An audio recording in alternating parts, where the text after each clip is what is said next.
गृह निवास का अंतिम दिन। घर के अंदर अभी भी काफी सक्रियता थी। सभी कमरे भरे हुए थे और मेरे लिए कोई कमरा खाली नहीं था। मैं घूमता रहा, परंतु फिर भी मुझे प्रेरणा नहीं मिली। किसी ने मेरे ऊपर ध्यान नहीं दिया। अतिथि थके हुए और प्रसन्न थे। सेवक थके हुए और चिड़चिड़े हो रहे थे। घोड़ों की भी अपनी भावनाएं होंगी। मैंने खुद से शिकायत की और कहा, मैं उनके साथ जाकर सोऊंगा। मुझे कुछ समय तक नींद नहीं आई। जैसे ही मैं झपकी लेता, कोई घोड़ा हिनहिनाता अथवा घरों में से आने वाली तेज आवाज मुझे जगा देती। धीमे धीमे आवाज शांत हो गई। मैं अपनी एक कोहनी पर उठा और बाहर की ओर देखा। धीमे धीमे सभी रोशनियां बुझती जा रही थी। शीघ्र ही वहां केवल ठंडी नीली चांदनी थी, जो बर्फीली पहाड़ियों से परावर्तित होकर आ रही थी। अगले दिन सुबह मुझे एक मोटी आवाज ने ये कहते हुए जगा दिया, मेरे साथ आओ मंगलवार लोग, मुझे घोड़े तैयार करने हैं और अभी तुम यहीं हो। इसलिए मैं उठा और खाने की तलाश में घर में घुस गया।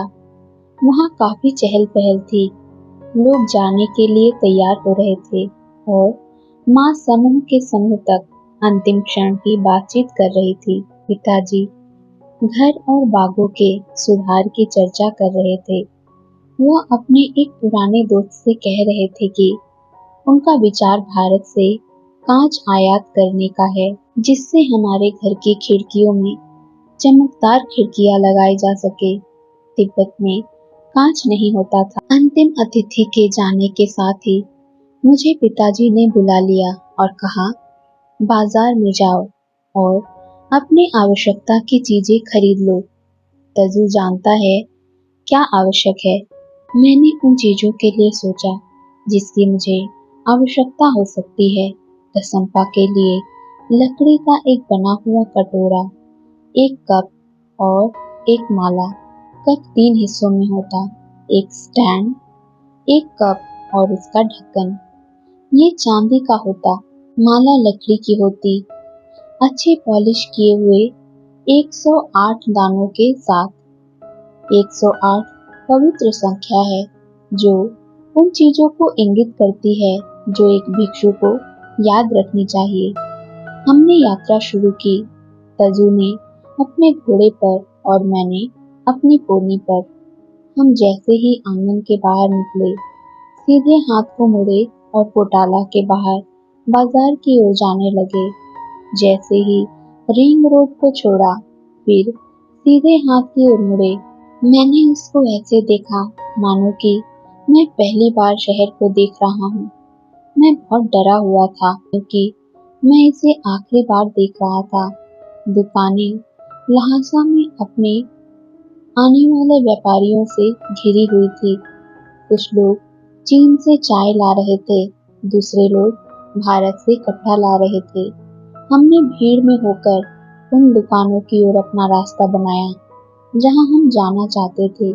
बीच बीच में अक्सर तजु अपने पुराने मिलने वाले मित्रों का अभिवादन करता जाता था।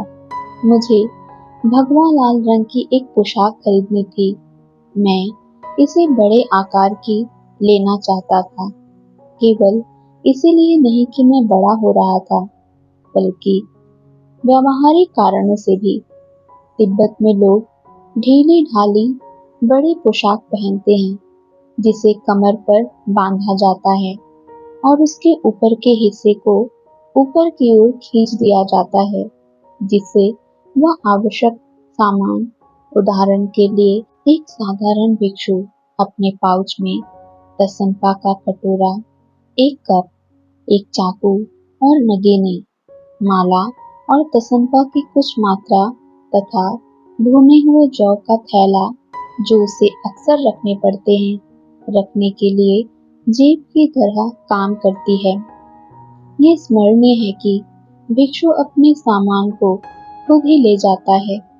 मेरी ये छोटी सी खरीदारी तजु की तीखी निगरानी के बीच हुई, जिसने मुझे केवल अत्यंत आवश्यक सामान ही खरीदने दिया, और वह भी एक साधारण सी क्वालिटी का, जो एक बेचारे भिक्षु के लिए ठीक हो सकती थी। इनमें लकड़ी की खड़ाऊ जिनमें याक के चमड़े के सोल लगे हों, भुने हुए जौ रखने के लिए एक छोटे चमड़े का बैग, तसमता रखने का लकड़ी का एक कटोरा, लकड़ी का कप, चांदी का नहीं जैसा मैंने उम्मीद किया था, गढ़ा हुआ चाकू भी नहीं, साधारण सी काठ की माला जिसे मुझे स्वयं ही पॉलिश करना था। केवल यही मेरी चीजें थी।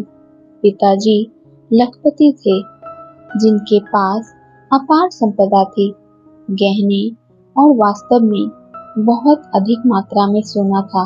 परंतु जब मैं प्रशिक्षण में रहा और जब तक पिताजी जीवित रहे, मैं केवल बेचारा भिक्षु ही था।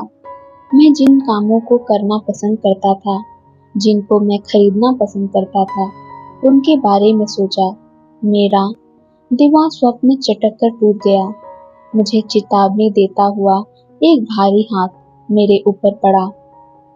उसने मेरे कान पकड़े, मरोड़े और कठोर चीख सारी दुनिया को सुनाते हुए आई, आओ मंगलवार लोबसांग, क्या तुम्हारे पैर मर गए हैं? पता नहीं आजकल कैसे कैसे बच्चे आते हैं। जब मैं लड़का था तब ऐसा नहीं था। तजु को इस बात की चिंता नहीं थी कि मैं उसके पीछे बिना कान के खड़ा हूँ, अथवा कानों को बचाते हुए उसके पीछे पीछे चला जा रहा हूँ। चलते आने के अलावा कोई दूसरा रास्ता न था। पूरे रास्ते भर तजु लगातार बड़बड़ाते, दुख मनाते हुए आगे चल रहा था। वर्तमान पीढ़ी किसी काम के लिए ठीक नहीं है, बिल्कुल भली नहीं है और आलसी तथा निकम्मी है।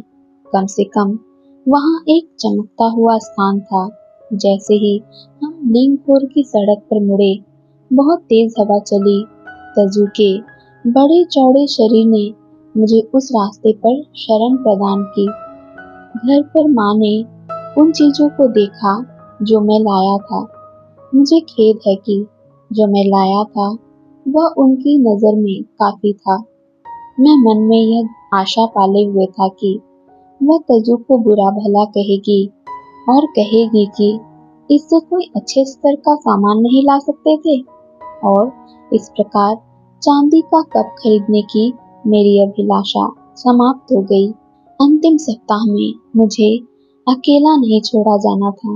माँ मुझे लहासा के दूसरे घरों में घुमाने के लिए घसीट कर ले गई, ताकि मैं उनके प्रति अपना आदर प्रदर्शित कर सकूं।